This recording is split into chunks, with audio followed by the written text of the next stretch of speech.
'cause you're my hope and stay.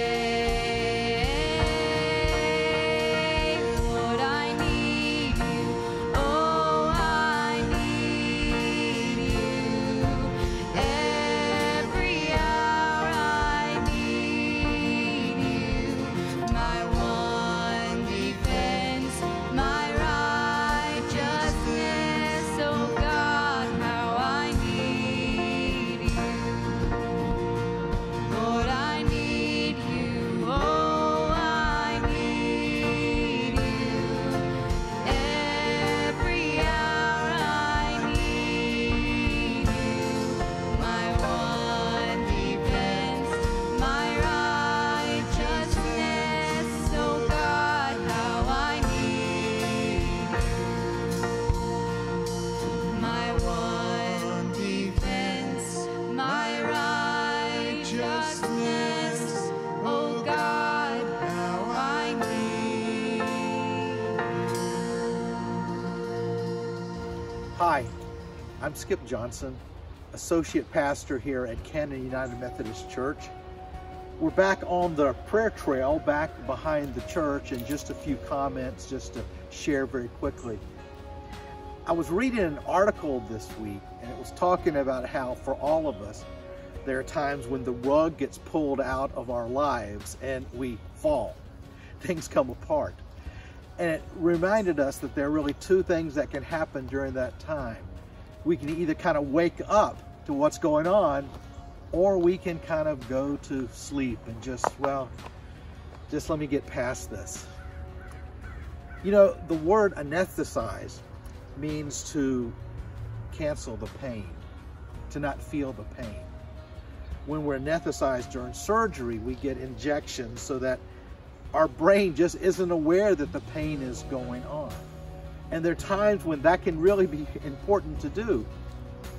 But pain also has something to kind of teach us or to tell us. And maybe there needs to be an awareness of when there is pain in our lives and we don't know what's there.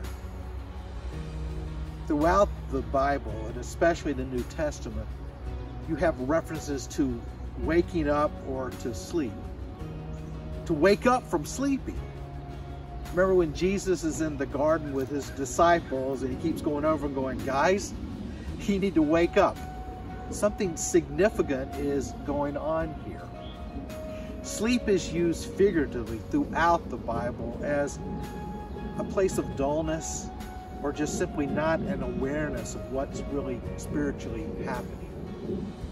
There's a real temptation during all of this going on with this crisis to anesthetize ourselves through caffeine, through alcohol, through just video after video after video, through keeping the news on all the time, so that in a sense we just kind of go to sleep. We're just kind of not aware anymore. It's there, but we're just kind of slumber and go underneath. But I think really the spiritual message that Jesus would say is, hey, folks, you need to wake up. Be alert to what God is doing right now. There's some things that you need to learn and be about. New things you can learn for yourself, and especially in this time. We need to attend to the spiritual sides of who we are. We need to have these still points kind of throughout the day when we just take a moment, breathe deep, and maybe attend to how your spirit is and what's happening. The neurologist, Oliver Sacks, I really like his work. He talked about after 40 years of being a physician, he found that there were two ways for him that really worked that were non-medications, non-pharmacological.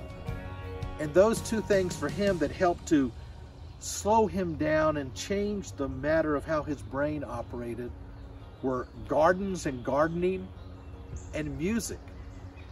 I know that's true for some of all of us. I know for my wife, in the afternoons, I can often find her outside in the garden, kind of just playing in the dirt. For some of the rest of us, it might be music, like for Oliver Sacks, or for some of us, it might be reading thoughtfully or connections to others. but those still points of our day that we create intentionally that slow us down and, in a sense, wake up our spirits to that there's so much more than all the static that is happening everywhere around. I think we all need to wake up. We certainly don't need this crisis to put us to sleep. I want to close with a prayer of St. Patrick I came across that I really liked, that speaks wonderfully to me. Christ be with me, Christ within me, Christ behind me, Christ before me, Christ beside me, Christ to win me, Christ to comfort and restore me, Christ in quiet, Christ in danger, Christ in the hearts of all that love me, and Christ in the mouth of friend and stranger. May Christ surround you as you go through this day and through this time. May we be awake and learn what God has to teach and show us and understand. Thank you.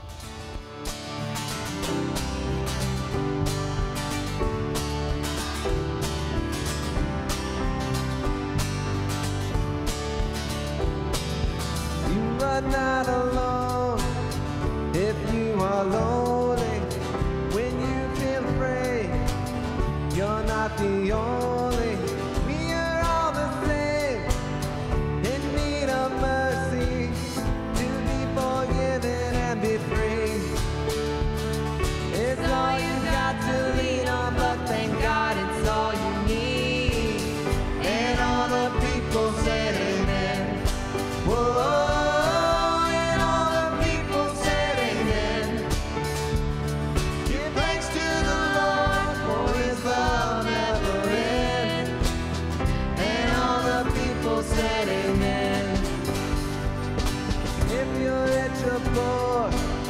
Well, it don't matter. Weak or strong, you know love is what we're after. We're all broken, but we're all in this together. God knows we stumble and fall, and He so loved the world, He sent His Son to save us all. And all the people said amen. Whoa.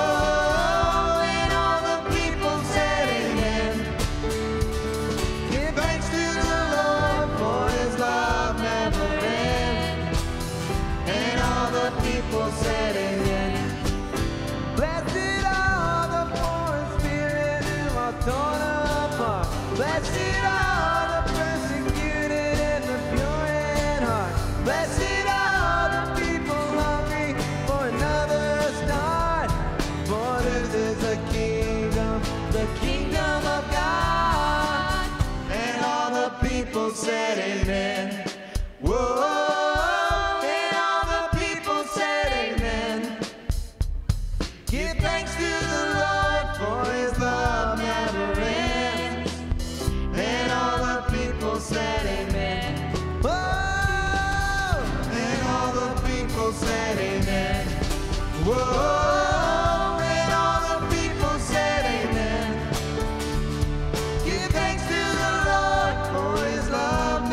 ends. And all the people said amen. And all the people said amen.